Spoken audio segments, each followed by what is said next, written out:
Well, hello everyone and welcome to the Basics of Life. My name is Ken Burkey and Ginger Jacob is back in the house. Good to see you. Thank you. Good to see you too. Thanks. You always bring provocative, challenging, encouraging topics. And so we'll get to the topic in a second, but there's this great thing that our community and our church gets to be involved in a couple times a year called Taking It to the Streets. That is approaching again. Why don't you talk about that and what that looks like? Yeah, it's such a great time and I'm so honored to be a part of it. It's something we've been doing for a number of years now and it just grows every time we put it together, and it's an opportunity for us as a church to go into our community and serve people who really need our help in very tangible ways by building wheelchair ramps, repairing decks, painting, doing yard work, that kind of thing. And so it's just been awesome. We've found over the last year that the majority of people that need our help in our community right now are seniors who are living alone and don't have family or income enough to maintain their homes, and we just want to desperately help them stay independent as long as they can. So that's the population we tend to serve the most. You do this on a Saturday morning? Yes. Yeah. On a Saturday morning, just half day from 8 to noon, and we do it twice a year, spring and fall. We've actually helped another church get started, and Holy Trinity is doing it as well. They did it in the spring for the first time, and I actually just connected with them, and they're going to do it again, which is awesome. So they had such a great, good experience for their volunteers. So it's been a really so on a win-win Saturday for us. morning, how many projects do you do? Well, this time it's grown every time we do it. There's more, which is because more volunteers are signing up to help us. But this time we're looking at over 30, so 30 to individual residences that we're going to have people out helping. So it's a great thing. And people from all walks of life can show up. You don't have to have certain skills. No skills required. Right. Just a good attitude and a willingness to help. Yeah. So it's really great. 200 to 300 people show up to this. Yeah, that's what's happening. Yeah, we've had a steady growth over the last year last several years, but really this last year it's really kicked in.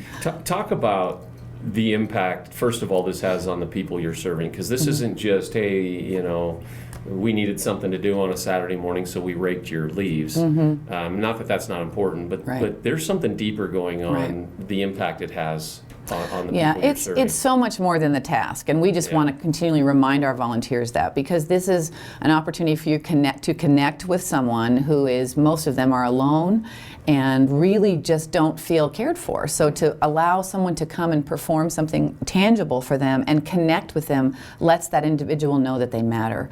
And that's a huge thing. When you feel isolated and that no one cares, it's just a terrible thing. And on the flip side, it's the same kind of feeling that people have when they serve. It's not just about doing the task, it's about that feeling you get in your heart when you know you're really connecting with someone who needs your help. So the people you're serving, you've said it before, it's a lot about loneliness and about just dignity, and you really are helping people too in the task, like building a wheelchair ramp so they can actually get outside their house. But all of it goes back to, it's not about what you do, it's how you do it, and loving on them. But then talk about the impact, the long impact this has on those that show up to serve, because a lot of people show up going, okay, I can give a half a day, this will be good, and then it'll be done.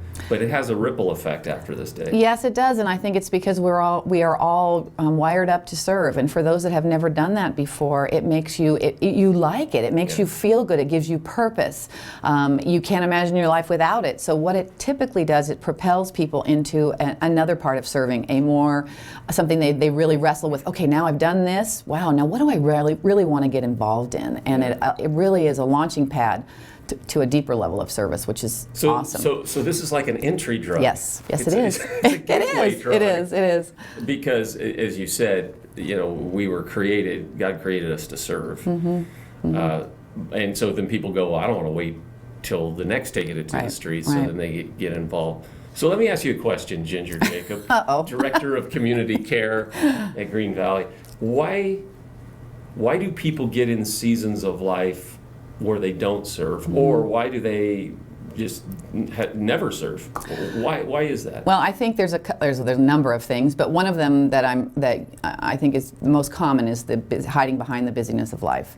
I don't have time to do that. I've got to get my kids here. I'm working all week. The last thing I want to do is do anything other than sit on my couch and watch TV or watch a football game on the weekend. And I think that's a big thing. I think busyness is a big thing. I also think a lot of people, or I grew up and was modeled, my parents were hardworking people, and I grew up thinking that was what I was supposed to do with my life, was to work hard and chase the American dream, which was kind of that generational thing that was my family grew up in. And there was never talk of serving. So sometimes I think it's what America has created. Right. You don't need to serve. You'll get everything you need if you work hard enough and get enough money. So don't worry about those people over there that might need you. Focus on you. So I think it's a busyness. I think it's a selfishness. I think there's also and it's very close to my heart because there's someone that I'm close to that I see this being very up in front of me, is that some people don't want to serve because it hurts. Because in order to care for someone, you're going to see a situation that is not a beautiful thing to look at. You're going to be exposed to something where someone is hurting, and once you feel that, it's very hard to walk away. Yeah. And so I think some people just choose to not do it because then they don't have to feel that. Yeah. And I think that's a scary thing. Yeah, to go there, whether it's to see the abandonment of a senior citizen or to see someone who's just going through some really tough times, and you go, well, I don't know if I want to experience that pain. Right, that's a great point. And that's when we went to D.C. That's what happened to our kids. Yeah. Your son and my daughter saw that, and it broke them. It was so painful, but it changed the trajectory of their life as a result of that. So it's a painful thing. And one of the things is, I don't know if we just naturally go there on our own. So like taking it to the streets or churches or organizations that allow people to be exposed to these things is a gift. Absolutely. Because it's not enough to just talk about, we should serve. I think intellectually that makes sense to people. We need to serve our community. But how do you go about and just do that? Do you just wake up one day and say, kids, we're going to go find something to do? So avenues that churches and organizations can create are huge, because that's that gateway to allowing people to experience and that's the other reason people don't serve. They don't know how to get involved, and they don't think they're needed. I don't have anything special to offer. I don't know, where would I go to do this? And that's why I think it is so important, like you said, that we create an opportunity for people, like Taking It to the Streets, which is a half-day opportunity. We make it very clear, just come, show up, we'll plug you in, because there is that, I don't really know how to get involved, or I don't know if I have enough time to really commit to something long term. And this is a great entry level. Yeah, I think too that we do discount ourselves, because we do at Green Valley talk about gifts and passions, and we have all of those, and like your project directors will have some skills, obviously, but the biggest thing we have is just to show up. Right. Our presence to helping people, to show them they're valuable, is huge. That's 90% of it, right? Absolutely. There, don't you think? Absolutely. And I also think that people who haven't served before really realize the power of community when they get to go and serve, because these are teams when we go and serve at Taking It to the Streets. We're not saying, hey Ken, sign up and we're going to send you over to this house by yourself and you're going to work here for 4 hours. Right. Which if you did, nothing would get out. I know that. I would have a good social time with whoever you sent me to. There would be no task completed though.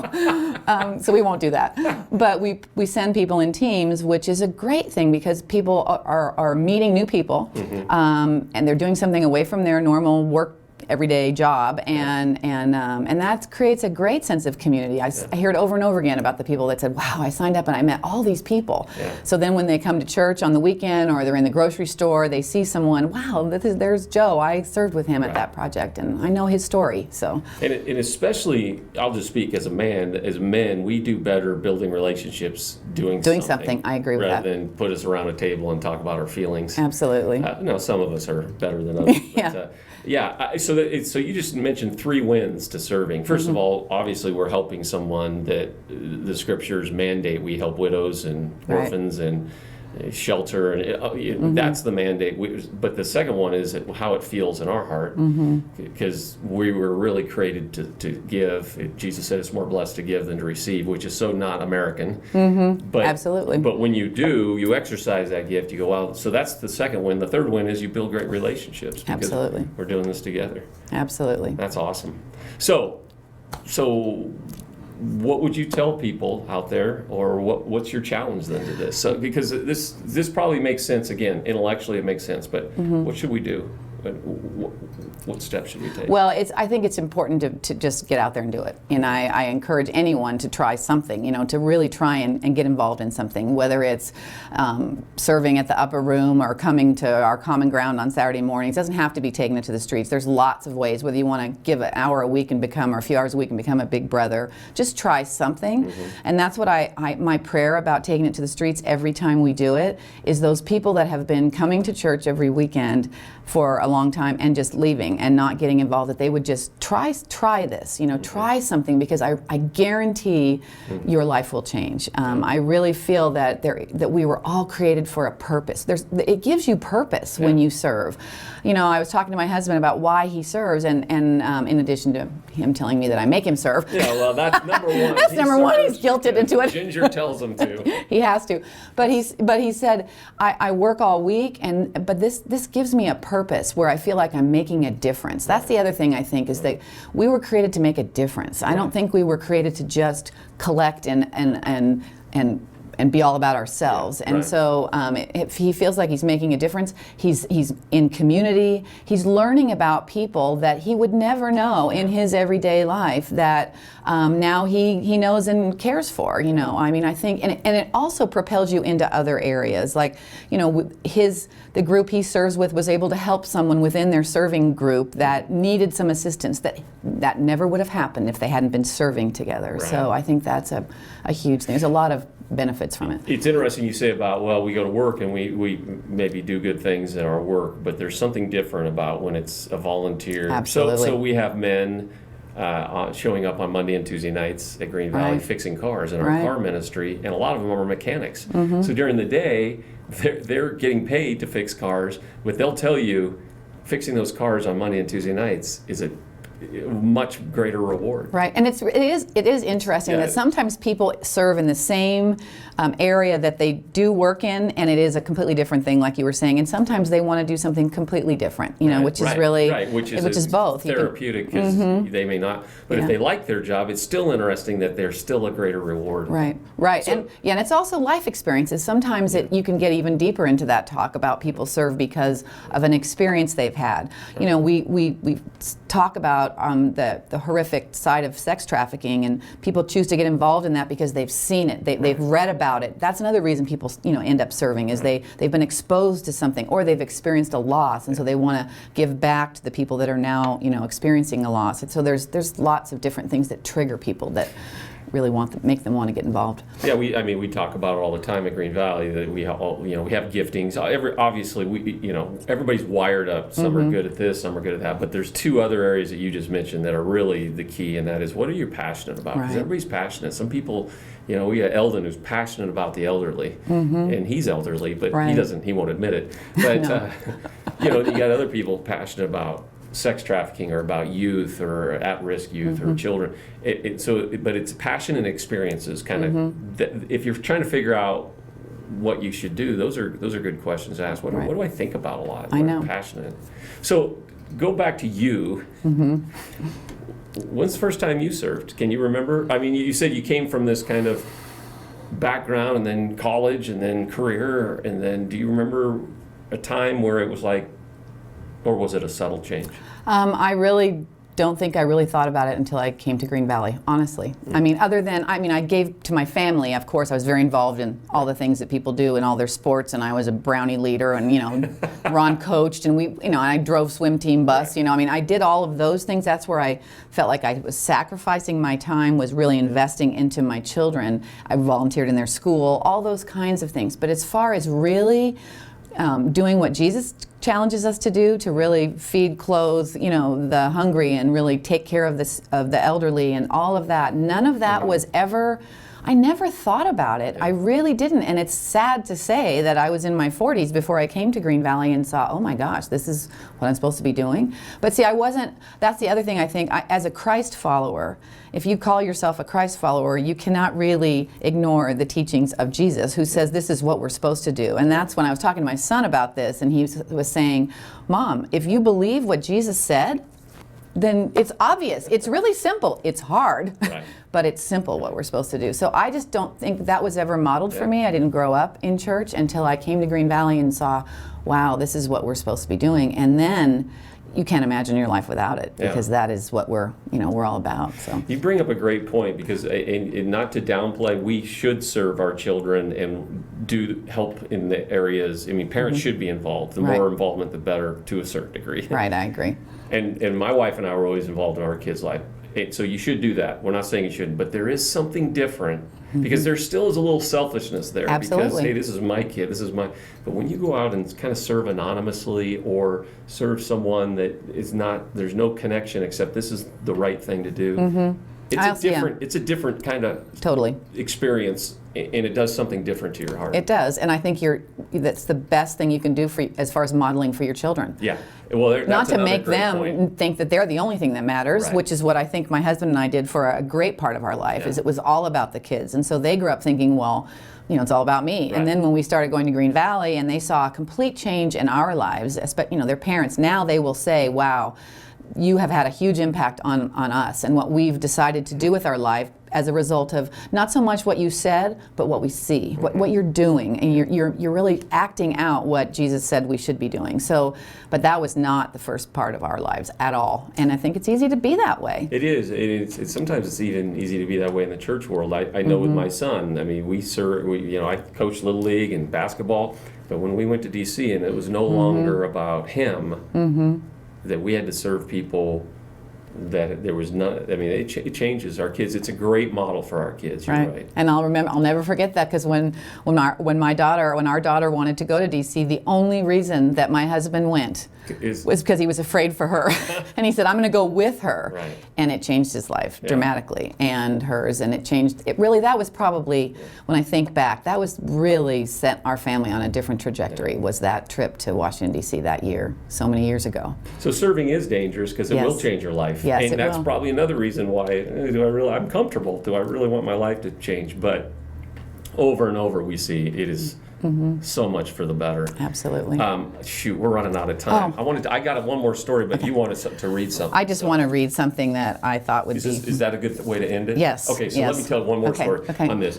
Go to Mexico this last summer. A family goes, great family, but kind of in their world of doing life and everything, and God breaks their heart in the canyon closed garbage dumps at Tijuana, and using his gift and his business savvy, he has now started a campaign to cover all the roofs, to make all the roofs waterproof in the canyons. That's wonderful. And so that has to do with his business savvy and his business connections, but it really came down to, because he's always been a great dad, he's always been a great husband, but now it's like, now his family is now engaged in doing this, and when you talk to him, I mean, he's just fired up about it.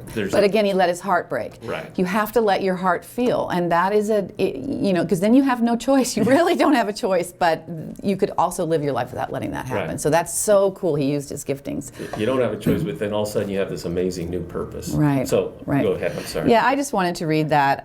Read this. This is from actually my daughter, who is living in Egypt right now, helping refugees. And she said, when I choose to live simply, I feel richer. When I choose to live my life as a physical sacrifice to help those around me, I have purpose. When I invite people into my life who have nothing in common with me and may be labeled dangerous or dirty or poor by the world, I humbly regain my humanity instead of my privilege. After you choose to take a risk and live your life for others, it is impossible to go back. It is impossible because you have been given a glimpse into the kind of life that everyone was made for.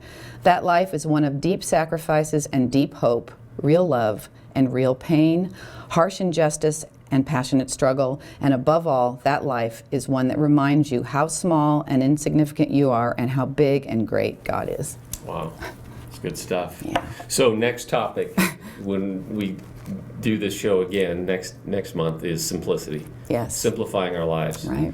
Because what she just said there was, I think that's another reason, is we are so busy. You started the show with that, which is we're just so busy, and Right. we got so many obligations and so Which many is a that- reason people don't serve. Yeah, and to simplify our lives actually allows us to live greater and bigger lives. Absolutely. Any last words, or was that it? No, that's pretty much it. But I just want to, again, encourage people to just take that, let your heart break, take that step. You know, just try and help someone that's outside your family, everyone knows someone Right. that's even in their circle that could use some assistance, and just take that step. And if you don't know someone, feel free to call Ginger at Green Valley. Yes, There's absolutely. a lot of different ways. Lots. And again, we're out of time, but we could keep talking about this, and we will. But we'll have to do it next time. So Yep. Thank you. Thank you. You're awesome. Awesome. You too. Thanks for being with us here on The Basics of Life, and we'll see you next time.